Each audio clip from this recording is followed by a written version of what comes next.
बोलिए गोविंद भगवान की। भक्तों, 10,000 राजा धनुष को उठाने में लग गए। तुलसीदास बाबा ने तो रामायण में ये लिखा कि भूप सहस्त्र 10 एक ही बारा, और लगे उठा बन टरहि नटारा।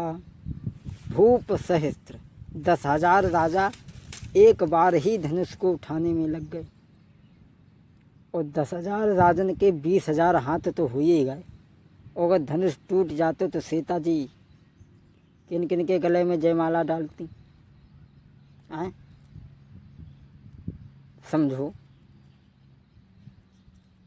लेकिन धनुष वो भोले बाबा का ऐसा धनुष था, जितने राजा लग जाते थे वो उतना लंबा होता था, उतना भारी हो जाता था। जब धनुष किसी से हिलाए से नहीं हिला तो जनक उठ करके खड़े हो गए, कहने लगे सभा के लोगों, आज मैं समझ गया कि इस दुनिया में कोई वीर नहीं है, कोई बहादुर ना अपने आप को कहे। मैं समझ गया। और जनक खड़े होकर के कहने लगे, अरे कुंवारी लली रही, और मैंने पिरथा पे धनुष की ठानी। कुंवारी लली रही, पिरथा पे धनुष की ठानी। अरे काऊ छत्री से धनुष न टूटो, सब विधि भाग लली को फूटो। हमारी हंसी भई, पिरथा पे धनुष की ठानी। कुंवारी धिया रही। जनक उठ करके कहने लगे सभा के लोगों, अरे मेरे मुंह के तरफ क्या देख रहे हो? तजहु आस निज निज घर जाऊ, और लिखो न विधि बाई देऊ विवाहू। अपने अपने घर जाओ। मैं समझ गया कि पृथ्वी पर कोई वीर नहीं है। जैसे ही ये बात लक्ष्मण ने सुनी तो लक्ष्मण उठ कर के खड़े हो गए, कहने लगे जनक, क्या कह रहे हो कि दुनिया में कोई वीर नहीं है? अरे धनुष धनुष, ये धनुष तो बहुत छोटी चीज है।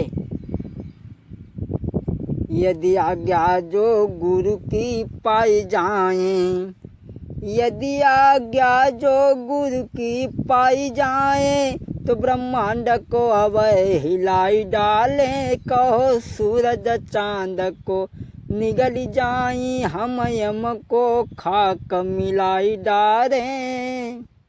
जनक कहने लगे, ये धनुष तो बहुत छोटी चीज है। क्या लक्ष्मण जी सीता के साथ में शादी करना चाहते थे? नहीं, उसमें बात एक और थी। सूरवीर मर सकता है, लेकिन कभी इस तरीका की बात सहन नहीं कर सकता। विश्वामित्र ने भगवान राम सोचने लगे, लक्ष्मण बैठ जाओ, अब भाई का सबसे पहले तुम्हें कर ली हो, अब भाई हम कुंवारे बैठे दादा। विश्वामित्र ने लक्ष्मण को इशारा किया, कहा बैठो, और राम को इशारा किया, कहा बेटा राम, तुम जनक के संताप को दूर करो। भगवान राम उठे और वो धनुष गुरु को मन ही मन में प्रणाम करके वो धनुष को उठाया, और उठा करके जब भगवान ने तोड़ा, जब भगवान ने वो धनुष को उठाया,